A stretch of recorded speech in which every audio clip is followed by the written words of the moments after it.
So, Bitnation, the first use of Bitnation is sovereignty. So, everyone knows about Bitcoin here, right? Can you please explain about Bitcoin, Brooke? And also introduce yourself, please. I'm Brooke Ballu, and Bitcoin is the most popular type of cryptocurrency, and it uses the relatively new technology of blockchain. It's like a decentralized form of currency, you could say that, I guess, right? Because anyone in Ethiopia, for example, could buy something in Europe or Asia without the middleman or the banks involved in the transaction, which means that, for example, Kidus and I want to, maybe I want to buy something from Kidus, and maybe it wasn't convenient enough for him to come to Ethiopia, or I couldn't go to him, and if I wanted to buy something from him, the conventional way of doing it would be to go through the banks. I'll transfer money to his account using the banks, and then once he receives the money, he will give me the product I asked for him. But when the blockchain technology was introduced, I think it was back in 2008, during the American financial crisis, the whole environment, the whole ecosystem of transactions was completely turned around. Satoshi Nakamoto. The name of the founder. So using Bitcoin, we can, that's Bitcoin, so the blockchain gave us Bitcoin, and then the philosophy next to Bitcoin is a nation, how to create a nation using crypto nation. Exactly. So that's when we come to Bitnation. Exactly. All right, good. Can you please explain what you know about crypto? Okay, at first I have a controversial point that I want to state. Bitcoin is supposed to be a decentralized currency with no government controlling it. But why do we have a governance 2.0 on the shirt? What does it mean? I want to know about that.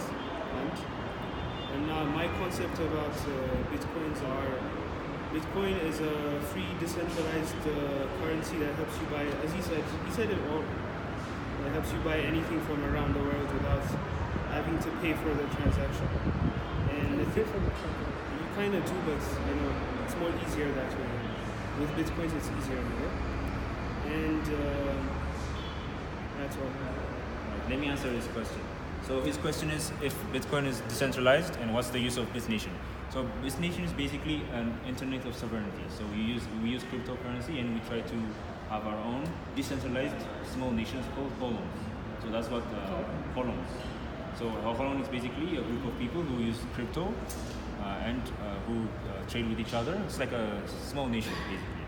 So what Bitnation gives you is the platform to govern yourself, like in any way possible. You can choose your legal code, you can choose your ideology, you can choose your witness, your arbitrators.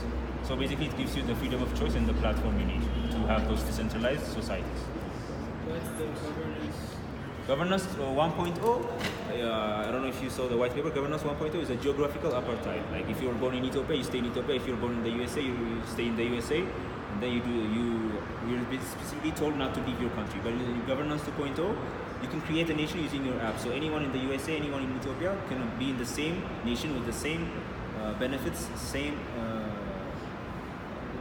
standard of living.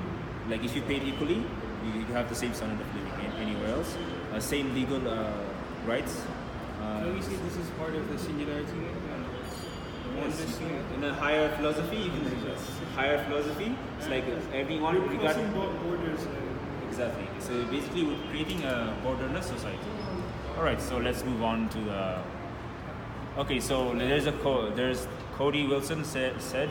Increasingly, all political questions that we could fight about have been relegated to an administrative sphere. So I could spend my entire career becoming one member of some segment of the government, yelling as hard as I could for many years, making a career, or I could write a software that totally explodes the paradigm. Right? Can you please explain what Cody Wilson tried to say? So let's say in Ethiopia, for example, we have political parties, right? So everyone is saying freedom this, freedom that. And then after that, they create a political party, and then they start shouting, "We need this, we need this." What they're doing is they just put their entire political question, into one administrative sphere, and then they form a administrative governance, and then that's what they do. That's basically what they do, right? They try to answer everyone's political questions. But in this, when we do a paradigm shift, let's say you have Bitnation, right? So if you have Bitnation, you can have like create a holon, like you can create your own nation according to you, according to the specific needs of your society, with the same payment system, with the same rights as you choose. So it basically shifts the paradigm. Like it's a different way of thinking. Like it's a different approach from a nation-state thinking to a holon thinking, or a Pangea thinking, or a borderless thinking. Are you getting me? Are you following me? Yes. So that's what I understood for what Cody was saying. Can you? We created a column in the Bitnation. Do only a person creates it, or is the agreement between the separate entities from that column? Can you repeat that, please? Yeah. Is the when, for example, if I want to create a column using the Bitnation, do I just create the column by myself, or do I need other separate entities to agree with me in the create? When you create a nation, basically you pay with Ethereum. You need to pay. Then you need to have your select your legal code, any code, civil code, UN code, and stuff like that. And once you pay with Ethereum, you put it on the blockchain. So when you put it on the blockchain, basically all other third parties are approving your nation when you pay with Ethereum. So once you pay and it's approved on the blockchain, it gives you an option like, do you want your nation to have a sovereign, to be recognized as a sovereign entity, or is it a for-profit nation? You've seen it. Is it for-profit nation, or is it? It gives you choices. So you choose according to your needs on the app. So the meaning of nation is a little bit different from the... Exactly. It's governance 2.0 basically. Governance 2.1, you mark your territory, you have your own people, this is geographical apartheid. That's the nation state. The idea is that the conventional way of doing things is you don't get to choose your state. Exactly. But when it comes to governance 2.0, You can choose. You choose your state. Exactly. That's You got me. So even the question on the slide is, would you like to choose your governance service just like you choose your phone provider? Well, specifically in Ethiopia, you can't even choose that because Ethio Telecom The only provider. owns everything. But if you go to Kenya or South Africa, you can choose MTN, AT&T, and stuff like that. So that's the main point. You got my point. You got the point. Okay, so another slide. Tetsu Oishi said, the blockchain is not just for money. It's there for a brand new governance structures, replacing the nation-state concept from the Napoleon era. Digital nomads like me know that national borders are imaginary, our activities are global, but most governance systems are still for locals only. The government marriage system is one of the most obsolete systems today. Marriage is a very personal matter, but it is being enforced by governments and the laws are so different in each country. For example, you can use Bitnation to have a marriage, let's say. Yes, like the traditional way, ማዘጋጃ ቤት ይኬዳል፣ ቁጭ ትላለህ፣ ትፈራረማለህ፣ እዛ ማዘጋጃ ቤት ይገባል. That's the traditional way of marriage, right?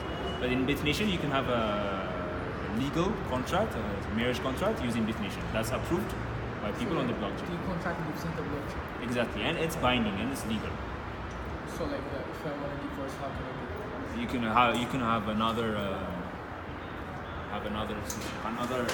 agreement that is added to the blockchain saying that you divorced. So you have both letters. All right. So do you have any questions here? Any questions? If you have questions, please.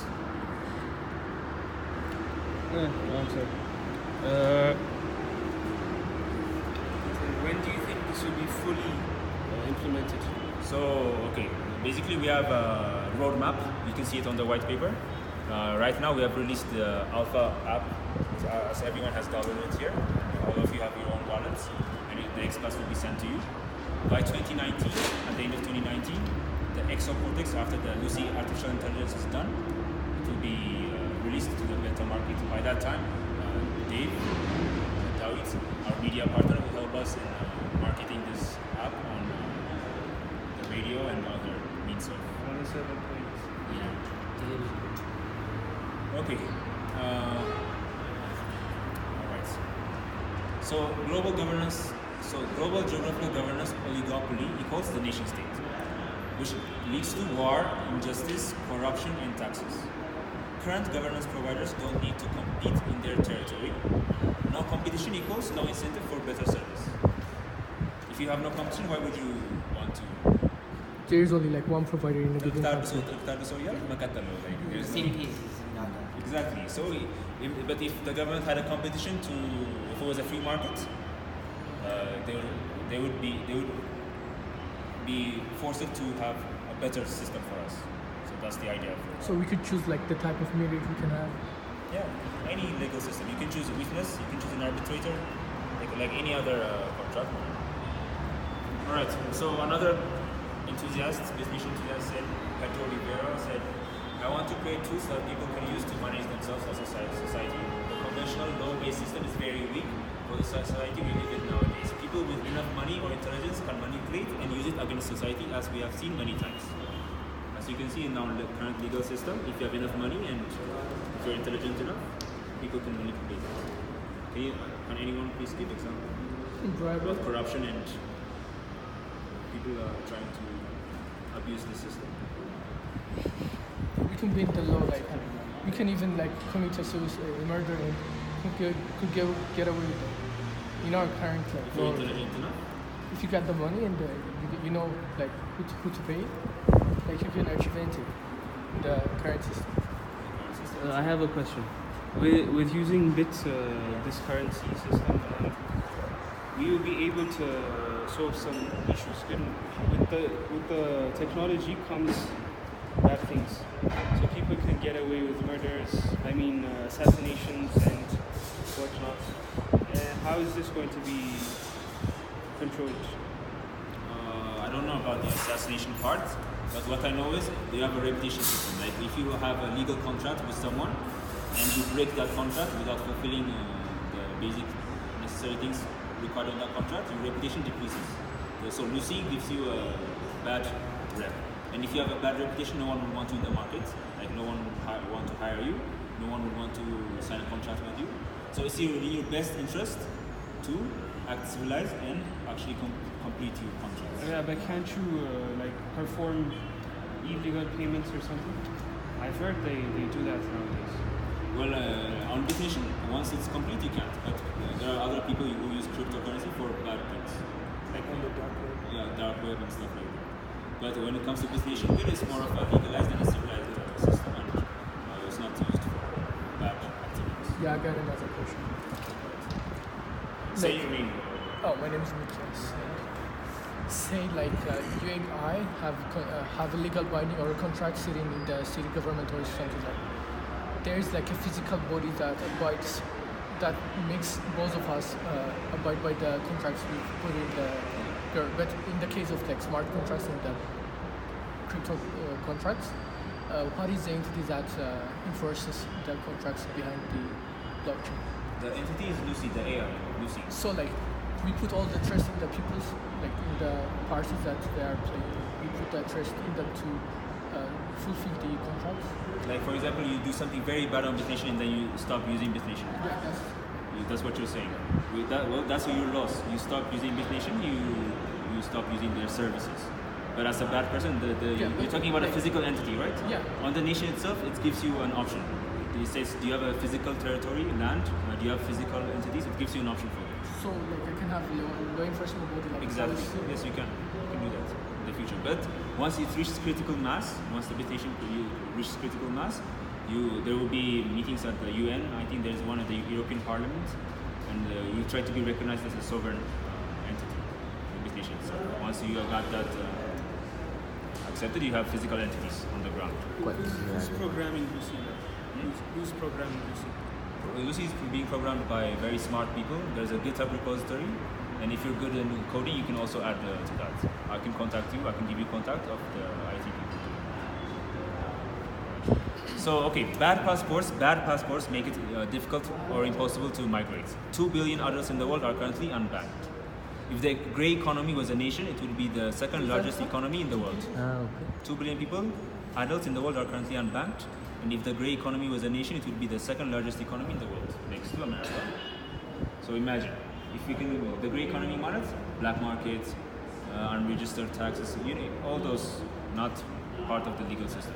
So Bitnation is going to be a platform for this grey economy to be part of this.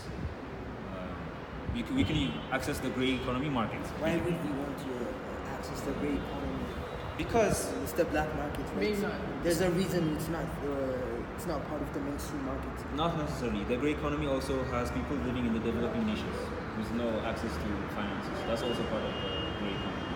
And even if it's used for a bad thing, grey economy ማለት it's not necessarily a bad thing. It's just people who are not using. And I'm saying Eco1 is a grey economy. It's not bad. Again, people don't use the banks, don't use the legal system, so it's just part of the grey economy. Imagine if you have a decent